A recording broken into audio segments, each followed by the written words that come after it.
초라한 덜러리에서 연봉 10억 골드미스가 된 유수연의 성공 비법. 20대 나만의 무대를 세워라. 유수연 지음. 위저덤 하우스 출판사.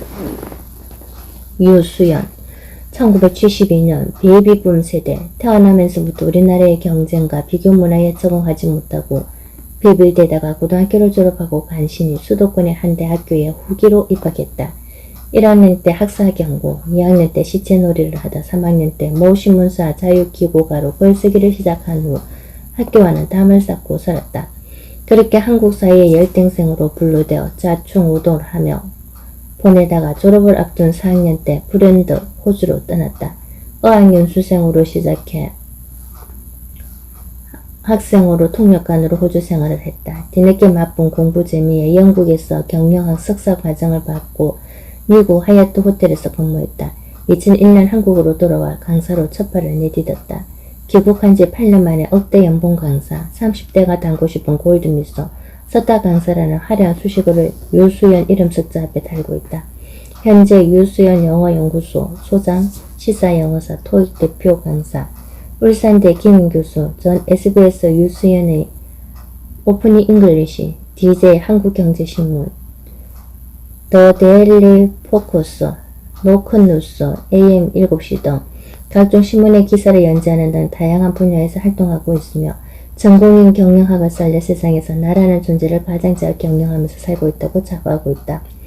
지금까지 집필한 책으로는 23살 했을 때 맨땅에 헤딩하기, 명품 토익 파트 5, 6 파트 7, 닥터스 토익, 리딩, 뉴 토이스타 만들기, 톡톡 튀는 유수인의 토이스타 만들기 등이 있다. 외로운 사자새끼들에게 벼랑을 기어 오르기 위한 바라의 기억들을 남긴다.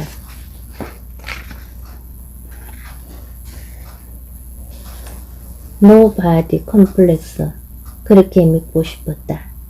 평범하고 소박하게 살면서 작은 행복을 느끼는 것, 그렇게 사는 것도 괜찮다고. 하지만 그렇게 사는 것은 스스로가 끝까지 용납할 수 없었다.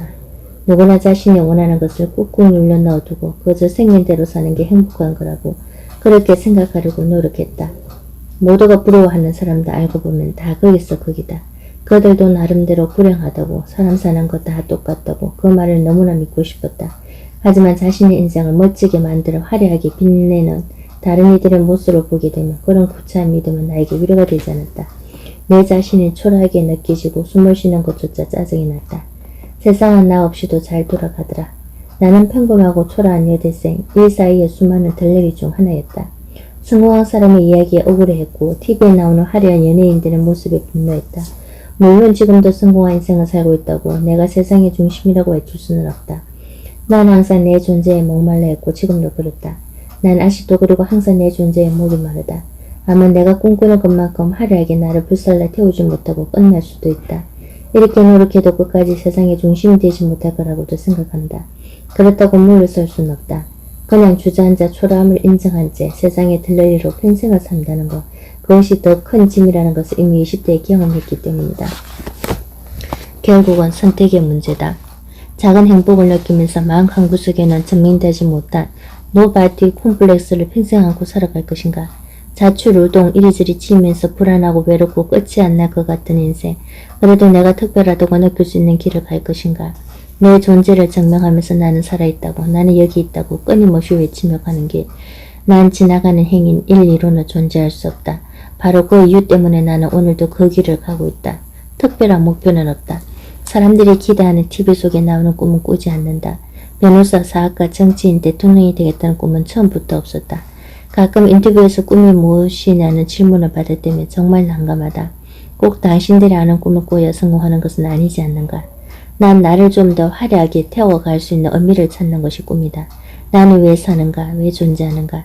이런 무의미한 질문을 던지지 않고도 살아갈 수 있는 꿈.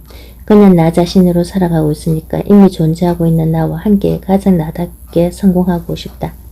남들이 만족하는 모습, 모두를 안심시키고 같이 행복을 느끼며 사는 지루한 삶을 싫다. 나는 주머니 속의 송곳처럼 정에 맞는 모난 돌처럼 살아있다. 세상은 나를 인정한 적이 없었다. 그래서 나 역시 세상에 비위를 맞추며 살지 않는다. 이 사이에 초라함에서 시작한 내 20대와 30대는 끝을 고독하다. 하지만 더 이상 초라하진 않다.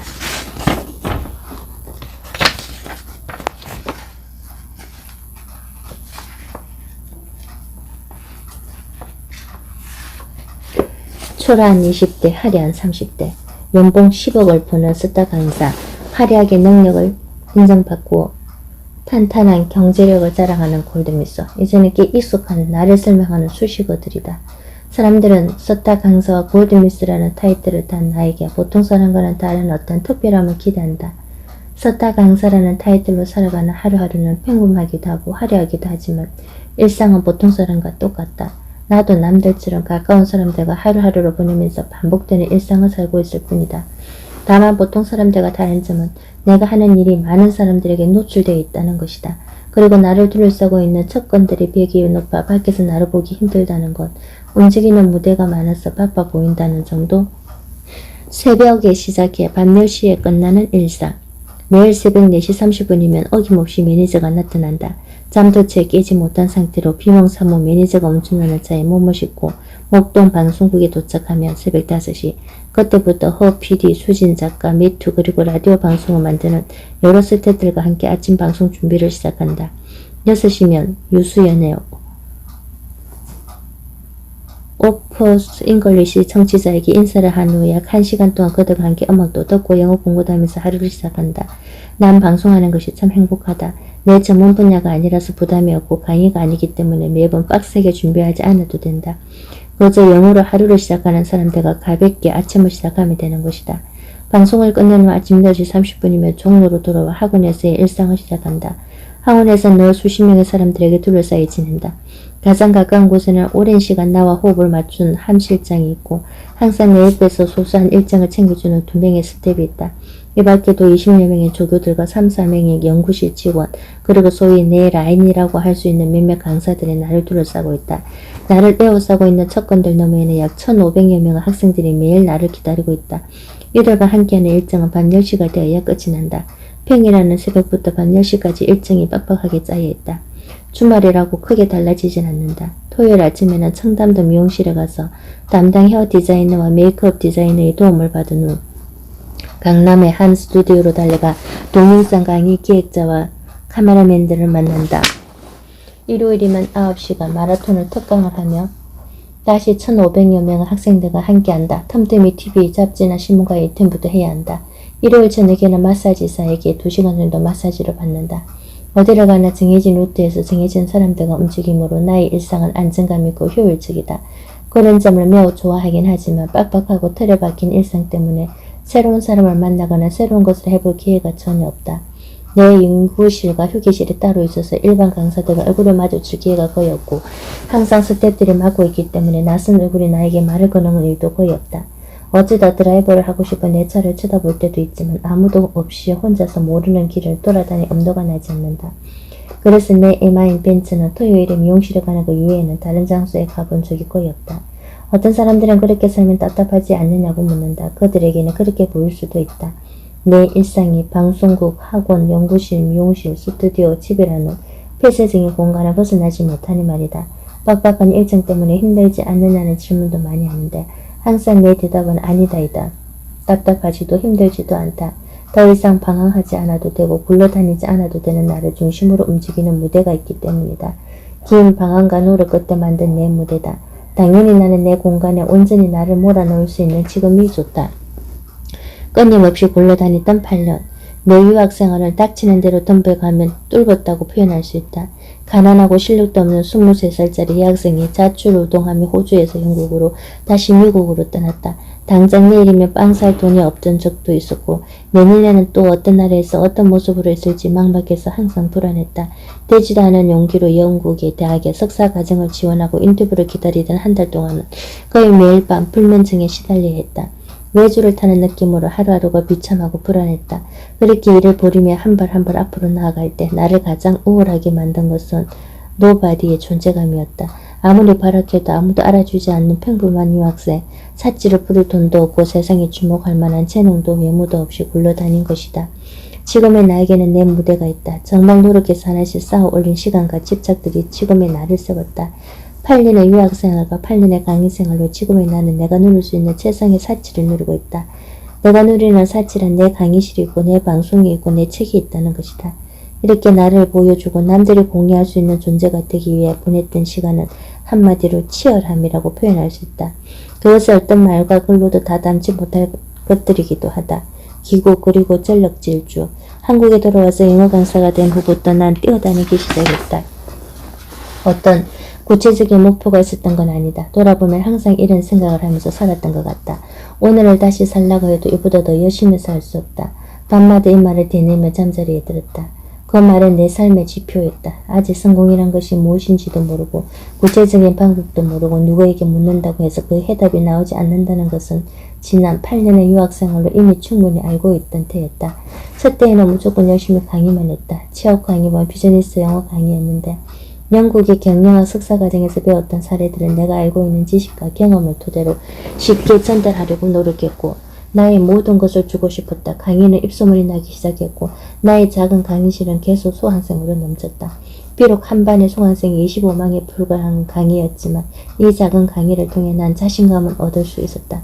두 번째 해에 난 당시 최고의 스타 강사였던 고 이익훈 원장님을 찾아갔다. 지금 생각해보면 명랑하기 짝이 없는 행동이었다. 아직 새끼 강사인 내가 나를 스카우트 하라고 했으니 말이다. 당시의 영어 강의는 영문학과 출신의 주다고 있어서 매우 아카데믹했다. 나는 내 전공인 경영학과 접목시킨 강의법, 즉 현지 영어의 감각과 목표에 부합한 실용적인 강의 방식을 제안했다.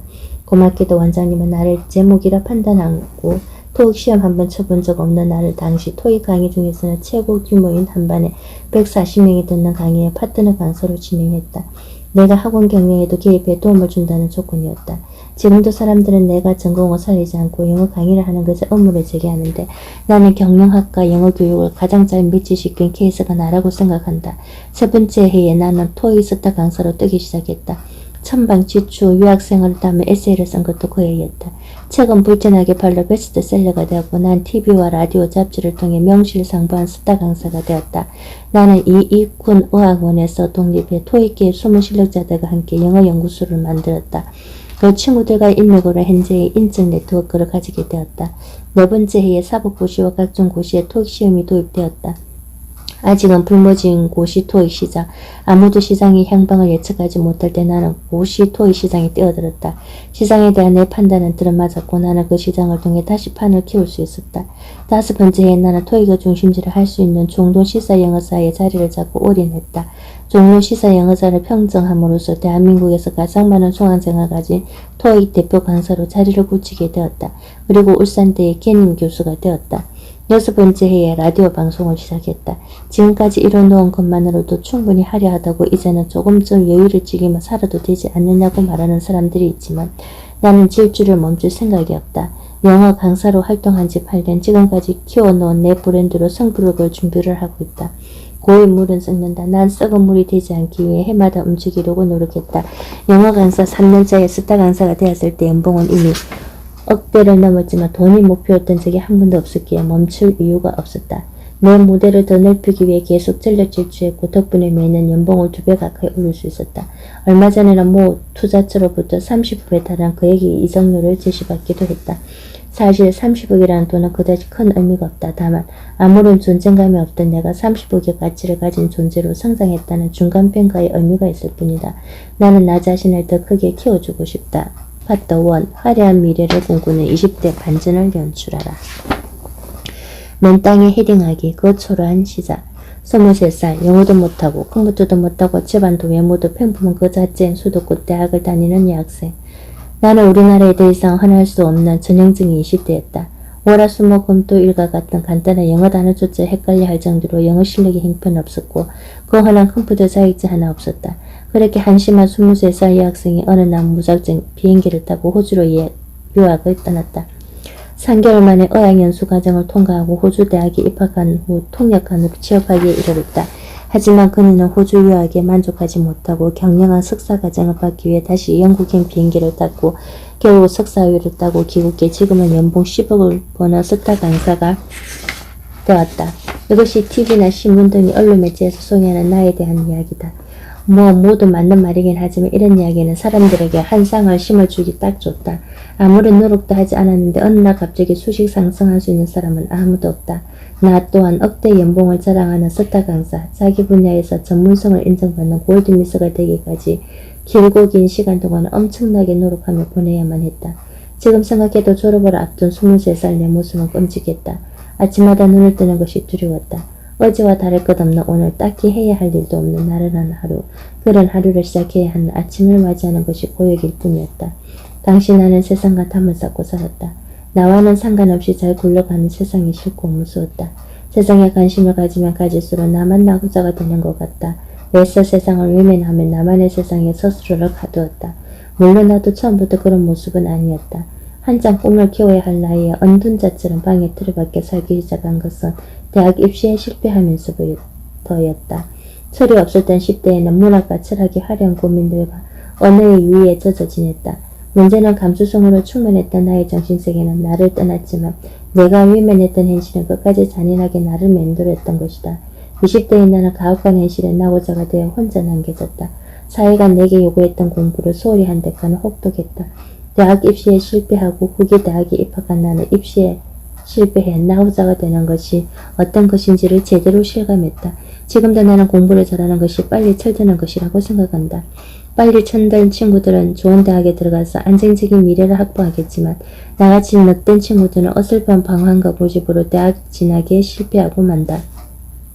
철들기 전에 방황으로 인한 결과가 이렇게까지 모든 것을 결정지으리라고는 생각지도 못했다. 실패자인 나에게는 어떤 기회도 역할도 주어지지 않았다. 19살 나이에 사이에 들러리로 분리된 서러움에 기가 막힐 뿐이었다. 자충, 우돌, 고등학교 졸업 후 마주하게 된 나고자라는 현실은 나를 째어왔고 나는 끝없이 현실과 부딪히며 스스로를 소모시켰다. 긴 방황이 시작되었다. 가슴속에 엉어리진 울분을 토해낼 수 있는 통로가 필요했다. 그래서 1, 2학년 때는 운동권 활동을 열심히 했고 그 후에는 어설픈 오렌지종 흉내를 내며 악구중동을 헤매기도 했다. 운동권과 오렌지종 공통점이라고는 전혀 찾아볼 수 없는 극과 극이랄 수 있는 두 가지 삶을 살 수 있었던 것은 둘 다 진심으로 내가 원한 것이 아니었기 때문이다. 나에게 준 홍것이처럼 붙어있는 삼류대 꼬리풀을 잊기 위한 도피처에 불과했던 것이다. 현실을 지긋지긋해야 할수록 수렁은 더욱 깊어졌다. 나는 시간이 흐를수록 더욱 무기력해졌고 그런 내 모습으로 진저리를 쳐야 했다. 그렇게 4학년이 되었다. 나를 인정해주지 않는 세상과 나를 단죄시키고 매일 집에서 책을 읽으며 빈년되는 동안 나는 그야말로 무생, 무치, 특기도 취미도 없는 그저 그런 대학 4학년이 되어 있었다. 지금은 더 심해졌지만 내가 대학을 졸업할 당시에도 취업문은 좁았다. 이름도 들어본 적 없는 대학 출신의 여학생, 영어도 못하고 그 하나 컴퓨터 자격증 하나 없는 무능력한 여학생에게 선뜻 문을 열어줄 회사는 어디에도 없었다. 미래가 불투명했다. 상상하는 모든 미래는 초라하기만 했다. 도대체 어떤 회사에 취직할 수 있을까? 대기업, 은행, 딜러, 외국계 회사? 나에게는 얼토당토 하는 꿈이었다. 그런 꿈을 입 밖으로 냈다가 세상에 비웃음을 받을 테였다. 내가 갈 수 있는 곳은 기껏해야 직원 몇 명 안 되는 조그만 기업 정도였다. 그곳에서 커피 타고 복사하고 심부름하며 몇 년을 보내다가 결혼하는 것이 내가 그럴 수 있는 미래의 전부였다. 그렇게 살긴 싫었다. 아무런 존재감 없이 세상에 묻혀 살기는 죽기보다 싫었다. 어떻게 하면 이 불확실한 혼돈에서 벗어날 수 있을지 고민하고 또 고민했다. 참으로 힘든 나 자신과의 싸움의 연속이었다.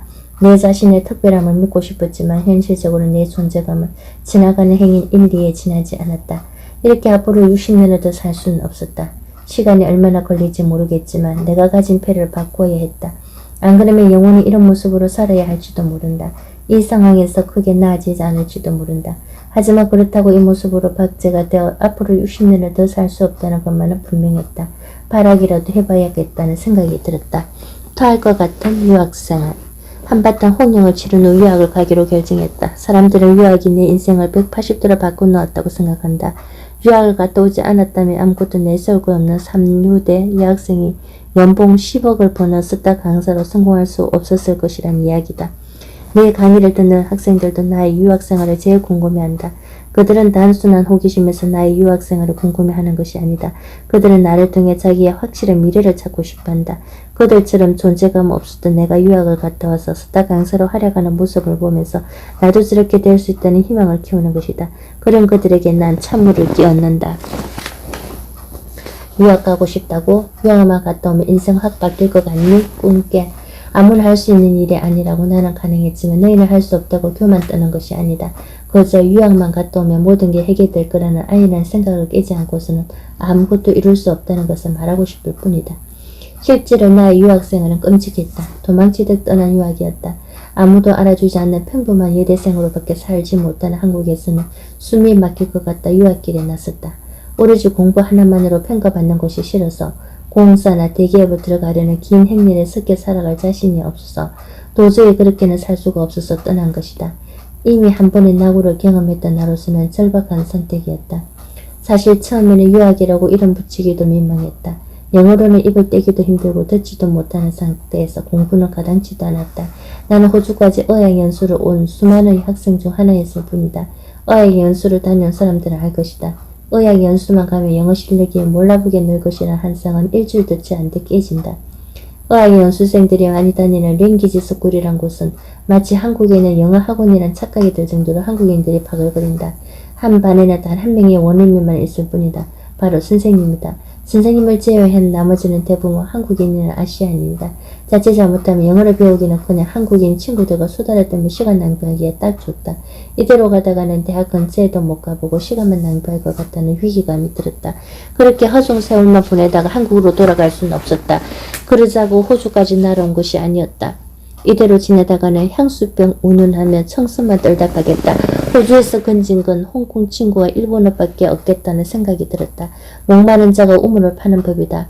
백날 랭귀지 스쿨만 다녔으나 영어 실력이 빨리 늘 수 없다는 현실을 깨달은 후 나는 나만의 방식으로 영어를 공부하기 시작했다. 바로 호주 대학생을 랭귀지 파트너로 삼아 수다를 떠는 것이다. 7명, 9명의 랭귀지 파트너를 두고 그들에게 손짓발짓으로 의사를 전달했다. 말이 통하지 않는 것만큼 답답한 일이 또 있을까? 나나 랭귀지 파트너 모두 고생이 말이 아니었다. 서너 명의 랭귀지 파트너와 진을 빼고 난 후에는 밤새 비디오를 봤다. 영어 한 편을 몇 번씩 돌려가며 대화를 받아 적었다. CNN 뉴스를 보는 건 꿈같은 이야기였다. 그걸 알아들을 정도면 왜 연수를 왔겠는가. 한 영화만 매일 7, 8시간을 봤다. 영화 대사가 제대로 들리기까지는 보통 2주가 걸렸다. 매일 4, 5시간밖에 못 자면서 영어에 매달린 지 한 달 반 정도가 지나자 드디어 기가 튀었다. 생각해보면 참 지독하고 무식하게 영어 공부만 봤던 시절이었다. 고작 해야 알파벳밖에 모르던 내가 호주에 간 지 3개월 만에 통과할 수 있었던 것은 말 그대로 무식하고 독하게 공부한 대가였다. 호주에서 토플 대신 보는 시험으로 이 시험에서 최소 5.5 이상을 받아야 다하게 지나갈 수 있는 자격을 얻을 수 있다. 나는 5과목에서 7점에서 7.5를 받았다. 3개월이라는 시간을 그렇게 보내고 난 전문대에 편입에 들어갈 수 있었다. 그렇게 시작되었다. 그 뒤로도 내 유학생활은 정말 무미건조 그 자체였다.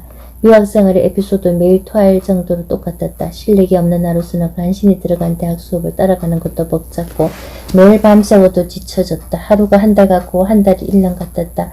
내 유학 시절에 필름으로 돌리면 10분도 안 걸릴 것이다. 학교 기숙사 아르바이트 그렇게 뱅글뱅글 돌며 한참 잠을 못 자 캥한 눈을 하고 지새끼처럼 들고 또 돌았다. 유학생들의 파티, 마약, 사치난 그런 것들을 경험하기에 정신적으로도 금전적으로도 너무 가난했다. 때때로 기자들이나 방송에서는 재미있는 에피소드를 물어오지만 아쉽게도 재미있는 기억은 거의 없었다. 그렇게 내 유학 시절은 피말리고 칙칙했다. 내 가기를 통해 간접 경험을 한 학생들은 유학에 대한 한상을 갖지 않는다. 내 유학생활에 관심을 가지는 사람들은 오히려 매체를 통해서 나를 접한 사람들 뿐이다. 지금도 나는 강의실에서 여전히 유학 시절처럼 달리고 있다. 그 행정에 같이 뛰어든 사람들은 나와 같은 속도로 달리는 것만으로도 힘들어한다. 그들은 내가 성공한 이유를 나의 과거에서 찾을 필요가 없다. 그 이유를 매일매일 현장에서 보고 있으니 말이다. 난 목표나 꿈을 잘 정하지 않는다. 내가 아는 한 치열하게 살아가는 하루하루가 막연했던 목표가 아닌 선택으로 만들어주고 있다. 이 하루하루가 그 선택을 할 수 있는 나를 만들어준다. 섣부르게 목표를 정하고 불안한 미래를 걱정하기보다 먼저 나를 만드는 인고의 시간을 가져야 한다. 그래서 오늘도 나는 독하게 하루를 버티며 미래를 선택할 수 있는 존재로 나를 다듬어 가고 있다. 왜 하필 강사예요? 내가 가장 많이 듣는 질문이다. 요즘은 교수가 되었으니 그런 질문을 하는 사람이 없으려나? 항상 강사가 된 특별한 이유가 있냐는 질문을 받는다. 정말 강사가 된 이유가 궁금하다기보다 내가 그렇게 잘났다며 겨우 강사질이나 하고 있냐는 속내를 그런 식으로 표현한 것이리라. 익명이 보장되는 인터넷 공간에는 좀 더 적나라한 표현들을 난무했다. 그렇게 잘났다며 겨우 강사질이나 하냐며 비꼬는 사람들, 인터넷에 올라온 글을 보면 오히려 더 의아해진다. 나는 내가 교수나 DJ 혹은 작가라는 사실보다 강사라는 것에 더 큰 의미를 둔다. 강사라는 직업은 한국에서는 어떤 위치에 있는 걸까? 어떤 직업이냐보다 그 직업군에서 어떤 위치에 있느냐로 판단해야 하는 것이 아닐까? 직업 자체가 사회적인 위치를 보여주는 것은 아니지 않을까? 요즘은 변호사라고 해도 영업을 떼어야 먹고 사는 세상이니 말이다. 이제 이 치열한 사회에서 고상한 직업을 찾긴 힘들어졌다. 2001년 30살이 되어 8년간의 떠돌이 생활을 끝내고 한국으로 돌아왔다. 사실 외국 체류 기간이 이 정도 되면 우리나라도 외국만큼 낯설게 느껴진다. 다시 돌아와서 적응도 하기 전에 취업부터 해야겠다고 생각했다. 일단 시사 영어사에서 아르바이트 삼아 강의를 시작했지만 무슨 일을 해야 할지 쉽게 결정을 하지 못했다. 외국계 제약회사와 특급 호텔 등에서 스카우트 제안을 받았고 면접도 봤다. 모두 구미가 당겼지만 딱히 무엇을 하나를 선택하기에는 아직 내가 결정하지 못한 무엇이 있었다. 경영학을 공부한 사람이라면 대기업에 들어가 컨설팅 분야나 제약회사의 PM으로서 일하는 것이 맞지만 경영학 석사라고 해서 꼭 그런 일을 해야 한다는 것은 지나친 고정관념이 아닐까. 경영학을 공부했다고 해서 꼭 기업에 들어가야 하는 걸까? 꼭 커다란 브랜드를 움직여야만 하는 걸까? 난 여자고 30살이 넘었고 우리나라에서는 학연이라 할 만한 건도 없고 미국에서 석사학위를 받은 게 아니니 더더욱 아무런 인맥도 없었다. 대기업에 들어가 나와 같은 경쟁력을 가진 고만고만한 인재들과 피터지게 경쟁하고 살아남는 과정을 겪을 것이 뻔했다. 이미 MBA 과정과 미국 하얏트 호텔에서 겪었던 그 과정이 두렵고 싫은 것이 아니었다. 고만고만한 사람들과 끊임없이 피터지게 경쟁하며 소모품처럼 이용되다가 경쟁에서 패배하며 도태되는 구조가 마음에 걸렸다. 그 구조는 위로 올라갈수록 더욱 치열해진다. 평사원, 대리, 과장, 부장, 이사 등 각 단계별로 나와 비슷한 능력을 가진 인재들과 경쟁하고 살아남아야 한다. 적어도 15년은 경쟁해서 겨우 부장 단계까지 올라가면 서슬 퇴직 압력을 받기 시작하는 구조가 암담하게만 느껴졌다. 또 성격상 영꼬리는 못하니 죽자 살자 덤벼들 텐데 피터지게 싸워 돌아오는 보상이 정말 가치가 있는 것인지. 아무리 그럴 듯 해도 이미 짜놓은 판에 들어가 그 판을 빚낸 후 밀려나기 싫었다. 대기업의 브랜드는 많은 시간과 자본을 들여 구축하고 조직적으로 정밀하게 관리하기 때문에 일개 개인이 이기는 것은 불가능하다. 자, 아무리 뛰어난 인재라도 오너가 아닌 이상 기업의 암흑이라도 살다가 물러나야 하는 곳이 소위 잘나가는 기업들의 판이다. 그렇다면 나라는 브랜드는 어떨까? 내가 가지고 있는 유일한 자산, 내가 세상에서 유일하게 집중할 수 있는 나 자신을 브랜드로 만드는 것이 훨씬 매력이 있지 않을까? 나는 화려한 것을 좋아하고 사람들에게서 주목받는 것을 즐긴다. 이런 성격의 사람들은 대부분 연예인이나 엔터테인먼트 관련 직업을 선호한다. 안타깝게도 난 노래도 못하고 얼굴도 예쁘지 않다. 연기는 해본 적 없지만 그다지 자신 있는 분야도 아니다. 특별히 내세울 만한 끼도 없으니 바늘 구멍보다 좁다는 엔터테인먼트 시장으로 들어가기는 당연히 힘들다. 그렇다면 어떤 시장이 있을까? 교육시장은 어떨까? 엄청난 교육열 때문에 국민 전체가 소비자라 할 수 있는 시장, 특히 학벌 위주의 사회구조를 가진 우리나라에서는 전통적으로 규모가 큰 거대 시장이다. 교육시장은 소위 말하는 조각난 시장이다. 조각난 시장은 시장의 규모는 거대하지만 시장의 특성상 대기업이 들어올 수 없는 개개인의 능력에 의해 많이 좌우되는 시장을 의미한다. 대기업이 시장을 장악하는 과정은 되게 비슷하다. 인력과 자본력이 충분한 대기업은 뭐든 대량 생산으로 밀어붙인다. 중소기업이 몇 년을 고생해 기반한 아이디어를 상품화해 시장에 내놓으며 대기업은 빠른 시간 안에 똑같은 상품을 대량 생산해 낮은 가격으로 시장에 내놓는다. 제품의 질이 비슷하며 가격이 싼 제품에 손이 가는 것은 당연하다. 게다가 브랜드 인지도도 대기업이 훨씬 높다. 이런 구조에서 중소기업은 100점 100패할 수밖에 없다. 하지만 교육시장은 다르다. 교육시장에서 팔리는 주상품은 강사로 결코 대량 생산할 수 있는 제품이 아니므로 대기업이 장악하기 힘든 시장이다. 따라서 일단 자리를 잡으면 대기업의 위협이 없는 나 같은 개인 플레이어에게는 절대적으로 유리한 전문 시장이다. 기업은 이렇게 좁은 시장에서 나같이 유연한 개인 플레이어를 상대하는 것이 불가능하다. 그렇다면 단기간에 승부를 낼 수 있는 그리고 내 성향을 잘 이용할 수 있는 영세 시장은 어떨까? 교육시장은 심리적으로 상당히 민감한 시장이다. 결정적으로 강사 개개인의 플레이 의존도가 상당히 높다. 소수의 대형 강사들이 존재하고 그 위에 수만 개의 영산 학원과 수십만 명의 강사들에 의해 구멍가게처럼 전국에 구석구석 퍼져 있는 시장이다. 잠재력은 크지만 뚜렷한 강자가 없고 돈 없고 백 없어도 스스로의 노력과 능력만으로 성부를 볼 수 있는 시장. 대기업이 돈이나 브랜드를 믿고 들어와도 나를 브랜드로 성부수를 떼어볼 만한 시장이 바로 교육시장이라는 생각에 학원가에 남기로 결정했다.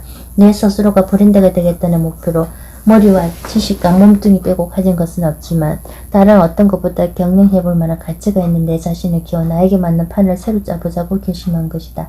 전공을 살리지 못하고 영어 강의를 하는데 전공이 아깝지 않느냐고 물어보는 수많은 사람들에게 난 전공을 살리고 있다고 말해주고 싶다.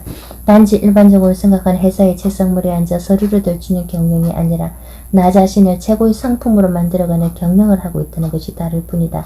선택의 결과는 꽤 만족스럽다. 가장 만족할 만한 점은 내가 즐기는 일을 하면서 돈을 번다는 것이다. 난 노바디로 살 수 있는 존재가 아니다. 난 나를 통해 지식이 전달되고 있을 때, 나를 통해 같이 나아가는 사람들이 있을 때 더 자극을 받는다. 강의실에 빼곡하게 들이찬 수강생들의 시선이 모두 나에게 쏠려있는 것을 보면서 그들이 원하는 것을 함께 찾아가는 과정 속에서 나의 모든 세포들이 살아 숨쉬는 것이 느껴진다. 블루오션 직업을 찾으라.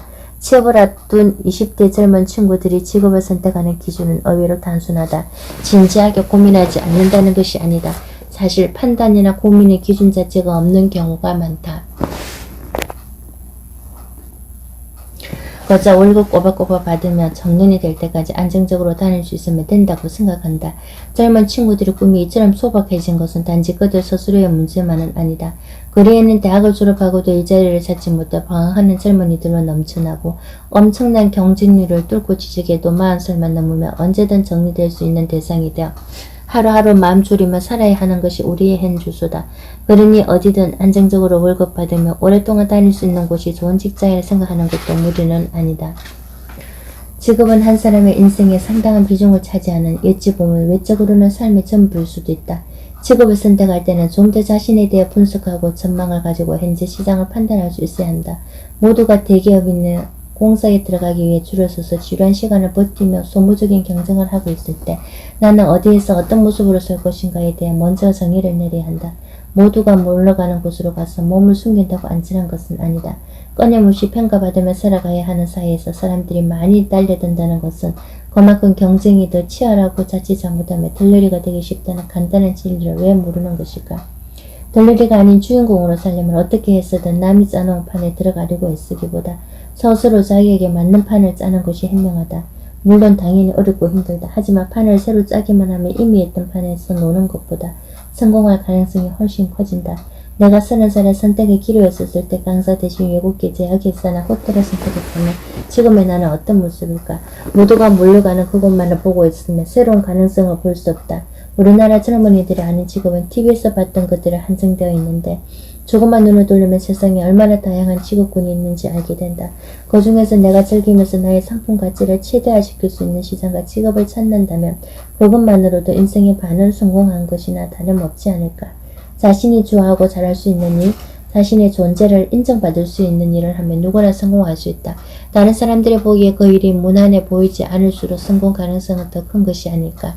남들이 볼 수 없는 가능성을 만들어낼 수 있는 것이 흔히 말하는 블루오션이다. 성공의 가능성은 자신이 좋아하고 미칠 수 있는 곳에서만 볼 수 있다. 단 그곳에서 현실 감각을 유지하고 전략적인 사고를 할 수 있다면 말이다. 보이지 않는 곳에서 길을 찾아라. 만약 정석대로 가는 길이 맞지 않다면 굳이 몸을 끼워 맞추고 안주할 필요는 없다. 남들이 많이 가는 길의 끝에 반드시 해답이 있는 것은 아니다. 그 기다린 줄 끝에 있다가는 내 순서가 오지 않을 수도 있다. 자신의 시간들에 대한 책임은 누구도 대신 지지 않는다. 일단 길을 나섰다면 최대한 적극적으로 치고 나가야 한다. 남과 다른 성공의 이면에는 남과 다른 길이 있다. 같은 속도, 같은 모습, 같은 공간에서는 결코 차별화를 깔 수 없다.